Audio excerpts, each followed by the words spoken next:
Welcome to the world of Formula E, where 24 racing machines powered by the latest battery technology are pushed to their limits by some of the best in the business.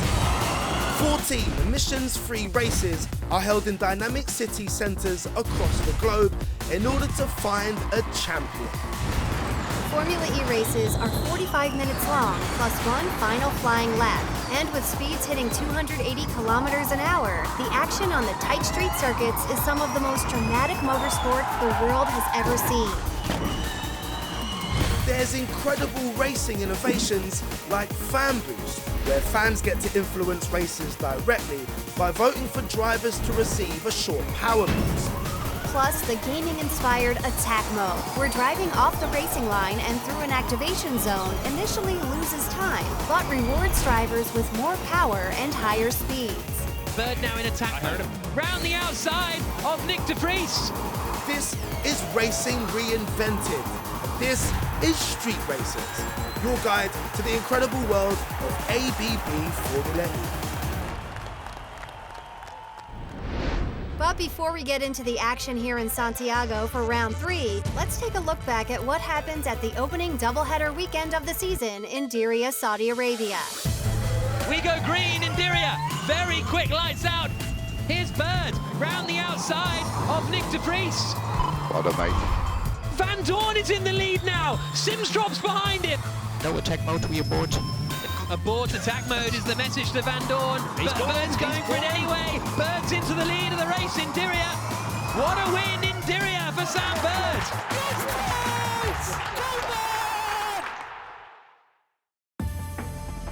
For the third race in a row, Alexander Sims on pole position, but yet to win a race, the British driver. Bird brushes the wall. The championship leader is out of the second race of the season. The 31-year-old from London, in his 14th Formula E race, wins in Diriyah. Alexander Sims victorious for BMW. What a race! What a drive! And following that fantastic debut win, the man of the moment took some time out of his hectic schedule to be your very special guest host for this episode. Hi there, I'm Alexander Sims. We're here in Santiago in Chile for round 3 of the Formula E Championship. I'm going to give you a bit of an insight into what happens over a race weekend for me, and hopefully there can be some interesting things that you might learn. Thanks very much. See you later. Coming up this time, we chat with the drivers who get to have a say in the design of the Formula E tracks that they race on. We also get to know our host, Alex Sims, a little better. Head to Las Vegas to take a look at some of the most exciting vehicles on display at the Consumer Electronics Show. Then it's down to business as we bring you all the incredible action from round 3 in sunny Santiago. After finishing the opening Diriyah doubleheader with a total of just 8 points, the Panasonic Jaguar team gathered together at their headquarters in the UK to make their plan of attack for the Santiago round, hoping for better results. Incredibly hot day with a deteriorating racetrack and 100-degree Fahrenheit temperatures. It is now officially the hottest Formula E race in history. After record-setting temperatures for the race last year, weather was high on the agenda. Currently the forecast is sort of low mid-30s, which will make the management of rest, powertrain and tyres absolutely critical. Santiago is the first time that we'll go through with this car with very high track temps. The tyres go through a really high surface temperature. The carcass gets very hot very quick. It means you have to set up the car different. It means that you have to also watch all of your systems on the car. Both on the battery side and the powertrain side, they're going to go through a really grueling ambient condition. While Formula E rookie James Collado spent crucial time in the simulator ahead of the Santiago E-Prix. Today we are prepping Santiago for next week's race. We run through race runs, quali runs, practice, setup work, so pretty much everything we do in a weekend we'd replicate here and do on the simulator. So the time on the simulator is vital. It's also important for myself to learn the tracks. I'm new, I'm a rookie to Formula E, so learning the tracks is a big thing for me. A lot of people will spend just one day, I spend 2 days because that's how important I find doing the simulator. We'll see later on whether Jaguar's preparations pay off for them at the Parco Higgins circuit in Santiago.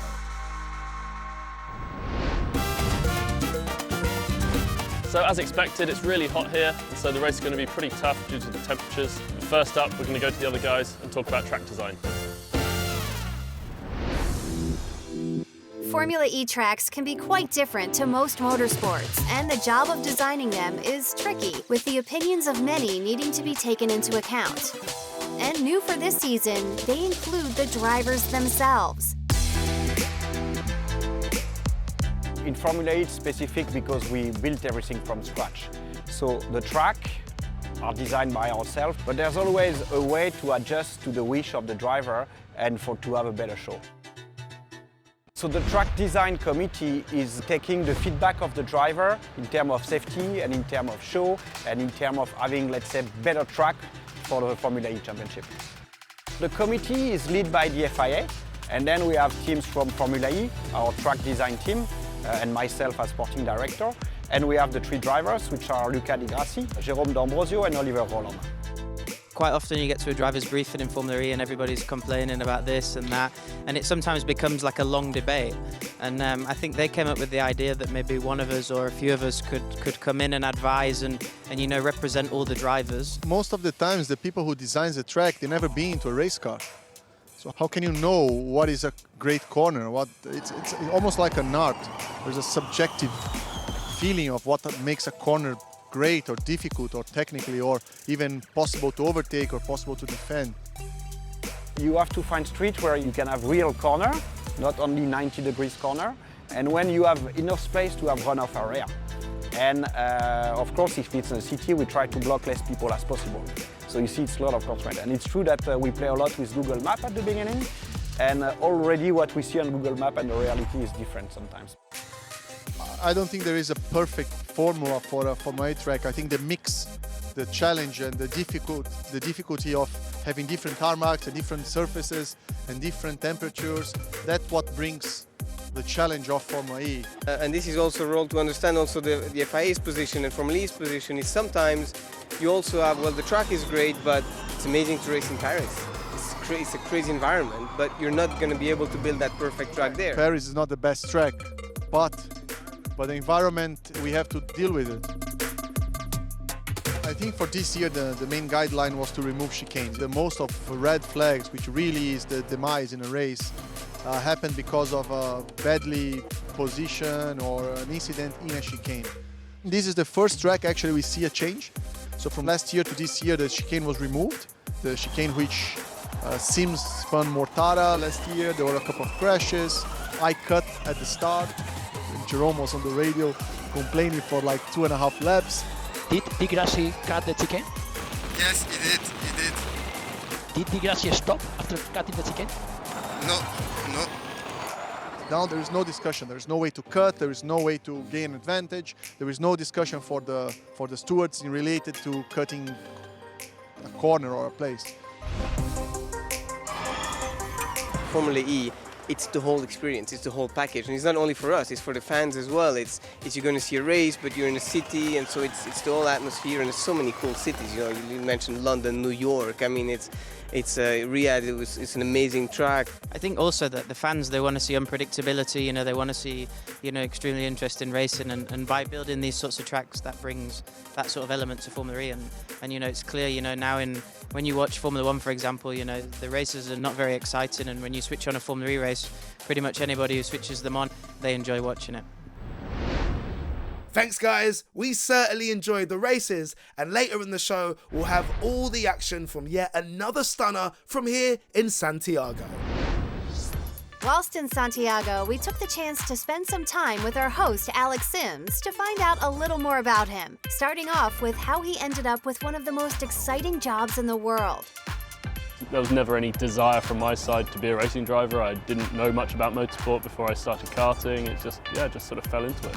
You know, I was a 10-year-old kid, and I just enjoyed driving around and I guess doing something at the weekends. There was always a slight disconnect to me between going karting and actually considering it as your job later on in life. And it was only when I transferred to do Formula racing, did Formula Renault, and when I won the McLaren Autosport Young Driver of the Year award back in 2008, the point at which I read the names, David Coulthard, Diriyah, Kitty, Jenson Button. There's so many, it's pretty much everyone who's been successful as a driver in British motorsports. That was really the point in my career where I sat down and thought to myself, if I work hard at this, actually I think there's a pretty good chance I can make a career out of it. Well, I ended up in Formula E largely because I was with BMW and GTs. To be honest, I assumed that my single-seater days were over, but then the stars aligned and they asked me if I'd be interested in doing it. And in my personal life, I have a huge interest in EVs and sustainability, and it was the first moment in my racing career that I'd been able to envisage merging the two. I feel very proud, to be honest, to be in Formula E and be a part of the movement now. In motorsport, I'd say Formula E really is in a world of its own in terms of driving the electric movement forward. The technology that we're developing here, there's a direct link to the technology that's then being put back into the road car development to make better electric vehicles in the future. It's a really strong link between Formula E and what people can buy out on the roads. Well, I'd say as a person away from the driving aspect anyway, yeah, I'm a pretty calm individual. I would like to think I haven't got too much of an ego. Yeah, it's just a normal bod, I've got a wife and 3 kids at home, and certainly enjoy the life away from racing as well. If I think back, back to pre-season testing last season, I was quickest on 2 or 3 of the sessions. The performance was there, and it was just the end result that wasn't. And then the start of this year, obviously, another 2 pole positions. Sims is flying here, out across the line. Sims goes quickest. To get my first win as well was pretty epic. The whole team's just been working extremely hard. I've got more experience, and for whatever reason, back in New York and in Saudi, things just clicked. Alexander Sims victorious for BMW. What a race, what a drive. Here in Santiago to extend the pole streak again, I think is going to be pretty difficult, to be honest. We'll do our best, don't get me wrong. We'll prepare and really try to be in the top 6 and get into Super Pole, but come the end of the year, hopefully we're still in the title hunt and able to try and win it in London. It would be a pretty amazing situation to be faced with, but we're only 2 rounds into the season. There are plenty more ups and downs ahead. Formula E's such a difficult championship to get everything right on the single race day format. Now to be involved in Formula E and now in my 2nd season, it's pretty special, to be honest.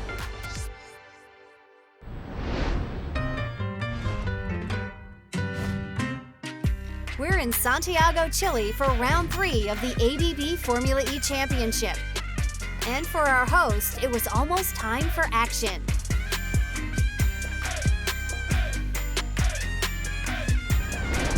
Hi there. So we've got Shakedown coming up now, but before we get onto the racing, we're going to show you what happened in CES in Las Vegas. The Consumer Electronics Show in Las Vegas has become a hotbed not just for tech, but for car makers to show off their latest innovations. Mercedes was showing off a wild concept, the Vision Avatar. This incredible looking car is their vision of what things could look like when humans and machines can work together as one. It's autonomous, it's electric, and yes, it even has scales. It's designed to foresee a more organic era of car design in both human interaction and production, with vegan leather, recycled plastics, and compostable batteries. Ford showed off their newest addition to their Mustang range. The legendary line in gas-guzzling muscle cars has finally got in tune with the times, launching its first ever all-electric offering, the Mustang Mach-E, which will be hitting the streets in late 2020. Hyundai displayed their prototype flying taxi as they announced a partnership with Uber to develop their vision for the future of mobility. The vehicle will be completely electric and use multiple small rotors to minimize noise pollution. It will have a maximum speed of 180 miles per hour and be able to cruise at 2,000 feet above the ground. The future just can't come soon enough. One of the biggest surprises from CES came courtesy of electronics giant Sony, who displayed a concept vehicle which was a major departure from their previous work. The all-electric Vision S was designed to showcase their various strengths, from image sensor tech to displays, data, and connectivity. There isn't yet word on if the Vision S will make it to production, but even if this stays as a concept, it's a big statement from Sony on their intentions in the automotive industry. So it's race day here in Santiago. We just had practice and we're going over the data with my engineers to understand about the sessions to prepare for qualifying, which is coming up next. I think it's going to be a tough one in Group 1 for me. We'll see how it goes. Hopefully we can be up there and starting the race in a good position. Qualifying was tough as ever in Santiago, with a dusty and hot circuit causing problems for Group 1. Oliver Rowland lost grip and found himself in the wall, meaning Lucas Di Grassi lost time avoiding the wreckage before making a mistake himself. Lost 20 seconds on that lap, Lucas Di Grassi. He's going to be starting at the back of the grid. Next across the line is going to be Alexander Sims. He slots in second, half a tenth slower than Andre Lotterer. Now Stoffel Van Dorn in the Mercedes. He goes quickest. Our host, Alexander Sims, managed to stay out of the walls. 3 tenths behind Van Dorn, which is P1. But as he was in the tricky Group 1, he couldn't post a quick enough time to stay in the running for Super Pole. It was still tough conditions for the following groups, as Eduardo Mortara had to dodge a spinning Robin Freins on his flying lap. In the Super Pole shootout, Sebastian Buemi struggled for pace and could only manage 6th place in the Nissan. He was beaten by Oliver Turvey, who pushed a rejuvenated Neo car into 5th position on the grid. Felipe Massa did an excellent job for Venturi to take 4th place, but was beaten by 1,000th of a second by Pascal Verlaine in the Mahindra. Our host's teammate at BMW, Max Günther, set a blistering lap time to take provisional pole position. It's P1 for now. With only Mitch Evans still to run for Jaguar Racing. Evans had been fastest in the group stages and was once again on top form as he snatched pole position away from Günther with a fantastic lap. It's just a testament to all the guys that have worked super hard since Saudi. So yeah, this feels really good. Hi everyone, so we're here on the grid. This is the serious part of race day. This is what it's all about. It's where most of the points are scored. We're back in 15th position, which actually is probably reasonable after Group 1 qualifying. We'll see if we can move forward and score a few points today. It's going to be hard, but I'm up for it. Radio check. 20 loud and clear, Alex. It's a long race this, high temperatures in Santiago. Championship leader Alexander Sims is down in 15th place. We're about to get going. Pole position for the Jaguar of Mitch Evans. Second place for the BMW of Max Günther. All 5 lights are on. And we go green in Santiago. Not a great start from Evans. Verlaine immediately pulls over towards the inside, but Evans gets it covered. Verlaine tries to go around the outside of Günther at turn 1, and I think the Mahindra's done it. Up into second place goes Pascal Verlaine. Very big slide from Felipe Massa, going to the outside there. Side by side, Alexander Sims. Andre Lotterer as a break for turn 9. It's a brave one to go around the outside of Lotterer, but he's done it. He might get Neil Jarni as well here, Alexander Sims. What a move this will be from the championship leader. Jarni moves to get him. Does he get through Sims? Yes, he does. It's a bit bumpy. Da Costa's pushed out of the way, but Sims, I think, has just got up into 11th place. Good job, currently P11. Going for the cut back into 1, bit of defence from Alexander Sims. Can Lotterer go around the outside? Quite. Nobody. Oh, he's hit him. That was a heavy impact, and that's Jarni emerging from the pit lane. Wouldn't be surprised if Sims has got some damage there. He's trying to get around Jarni. 3 wide. Oh, Lotterer is on the outside again, getting hung out to dry. Daniel Apter's got at the inside of him now, and will move back up a place. Oh, is there damage on Alexander Sims's car, the front left? I've touched the wall, exit turn 4, and lost drive. Car is damaged. Copy. Okay, Alex, we stay in P2 at the minute. We stay in P2 and we start the car. Copy. Sorry, guys. Green flag, green flag. That's the shortest full course yellow in history. De Vries goes for Da Costa. Byrne is now on the outside of Stoffel Van Dorn. The second black and gold DS Techeetah of Antonio Felix. Da Costa tries to get ahead of Van Dorn. We're on board with Van Dorn as Da Costa comes across on the front there. Brilliant stuff as we now come into 5 and 6. Oh, move from Max Günther. He's in attack mode. Mortara. Oh, big lock-up, but does it? Is not, and Günther gets back through. Here's Felipe Massa. Venturis are still fighting. Massa in front of Mortara because Mortara just activated attack mode and now he sends it up the inside of Massa. These two have not played this clever at all. And is Massa in the wall there? Yeah. He was certainly all over the place. He certainly had to slow down, Jack. He's gesticulating as they come up into the left-hander. It looked as though the wheel was all out of his hands, but really poor team play from Venturi. Whilst the battle behind him raged, the BMW of Max Günther was in attack mode and smoothly passed Verline to retake second place and go on the hunt for the lead. Günther is all over Mitch Evans. Look at this battle for the lead. Down towards turn 9. Evans is going to have to cover the inside line here. Max Günther in the BMW to the outside. Hangs it on around the outside and gets through. Great move from Max Günther. Good job, good job. We have 1% more than Evans, same as Verline behind. And Günther is in front now for BMW. Evans in second, Verline in third, and Verne is now in fourth ahead of Mortara. Oh, and he's going up the inside here, Jean-Eric Verne. Verne's made up 8 places. This is a great, great drive from the reigning champion. I have a problem with my tire. Smoke! Oh, it's yeah, Verne. That front left bodywork that has been plaguing him all race after he picked up the damage earlier on. He might have to pit here. He's got to pit, Jack, with that amount of smoke. Oh, he's in the wall. He can't turn the wheel enough, I don't think. Oh, and he's held up to Costa. I think block your teammate unintentionally, but I don't know. Or is he coming in? But he's not coming in. Man, Jeff, this is not how a factory driver works, you understand? His car is smoking, he's not moving out of the way. He's on board with Verne looking back. This is doing nothing for inter-team relations at DS Techeetah right now. Despite finally shaking off the damage, Jev was forced into his second retirement of the season.